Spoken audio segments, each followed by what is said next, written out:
up, I have some misunderstanding about International Women's Day. Because on that day, I can take half day off school and all the moms are taking half day break from work too.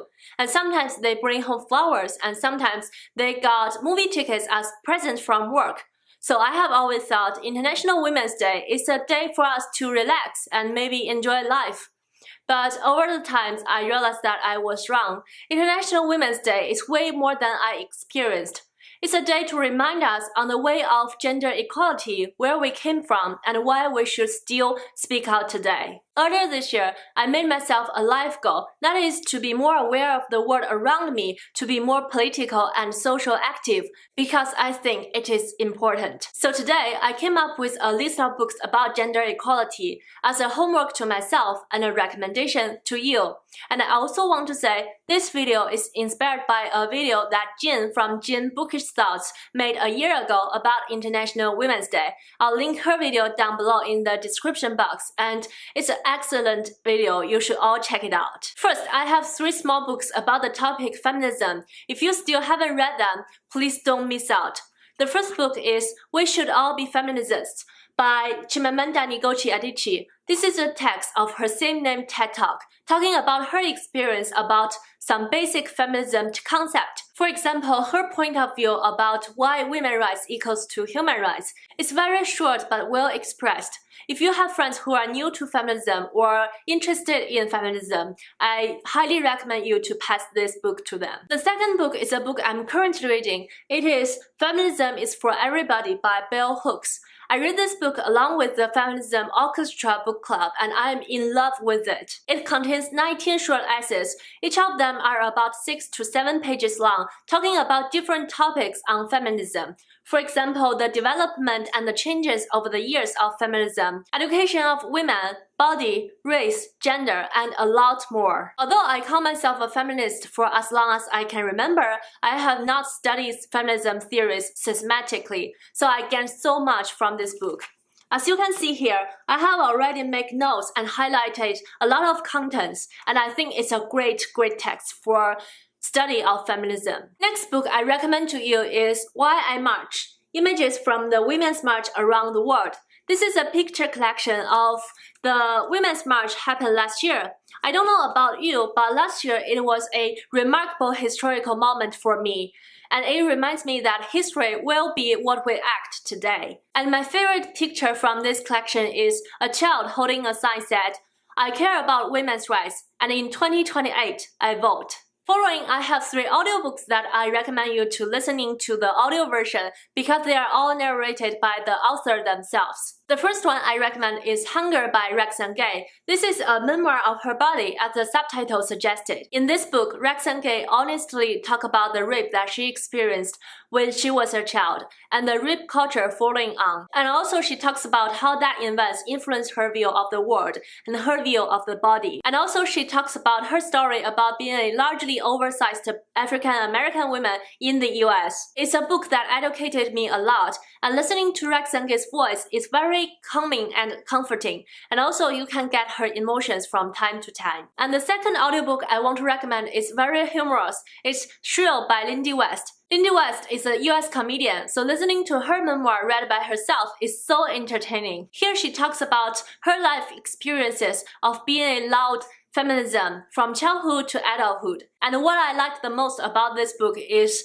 she talks about some inside thoughts about the gender equality issue in the industry of comedy. Thinking about gender inequality happened in every industry, no matter you are familiar with it or not, is a little bit heartbreaking, but it always worth to learn more and read more. The third audiobook I recommend you to listen to is Why I'm No Longer Talking to White People About Race by Eddo-Lodge.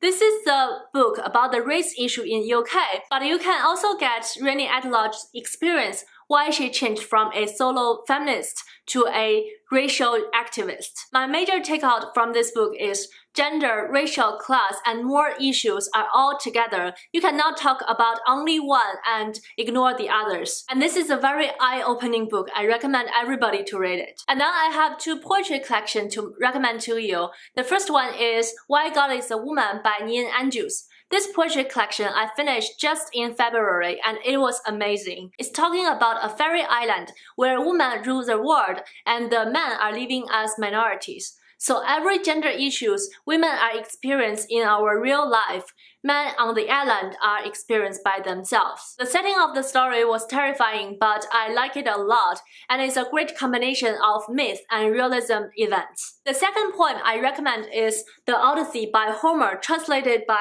Emily Wilson. What makes this edition so special is that Emily Wilson is the first published female translator of the epic poem, The Odyssey. Previously, all the translators for The Odyssey are men, so some of the word selection for the female characters inside the story were inappropriate or subjective. In this edition, because of the translator is a woman, so the word selection is more objective, and it will be a different experience if you have read Odyssey before. For me, however, I own multiple copies of The Odyssey, but I have never finished reading it once, so I think it will be a good start for me. And those are all the books I recommend in this International Women's Day.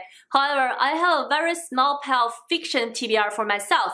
The first one is The Power by Naomi Anderson. This is the winner of the Bailey's Women's Prize in 2017 and I really want to read it. And the second book I want to read is The Color Purple by Alice Walker. It is a classic feminism fiction that I have a copy but I cannot find it anywhere today. And the third book I want to read is The Red Clocks by Lenny Zumas.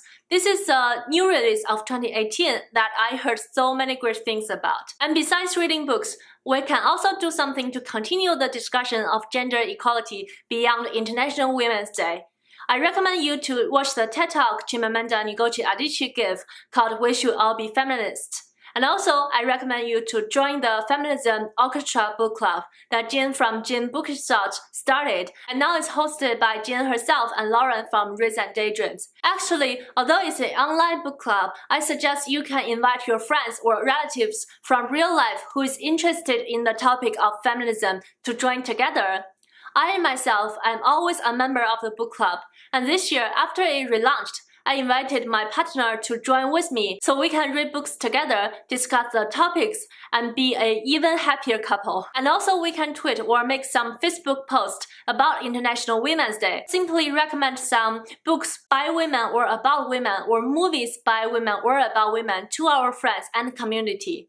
Small steps come in handy over time. Last but not least, since a long list of Women's Prize for Fiction in 2018 have just announced, we can just go and see if there are some books that we are interested in and read them, celebrating the women in fiction. And that's all I want to talk about today. I hope you enjoyed your time here, and more importantly, happy reading. See you next time. Bye!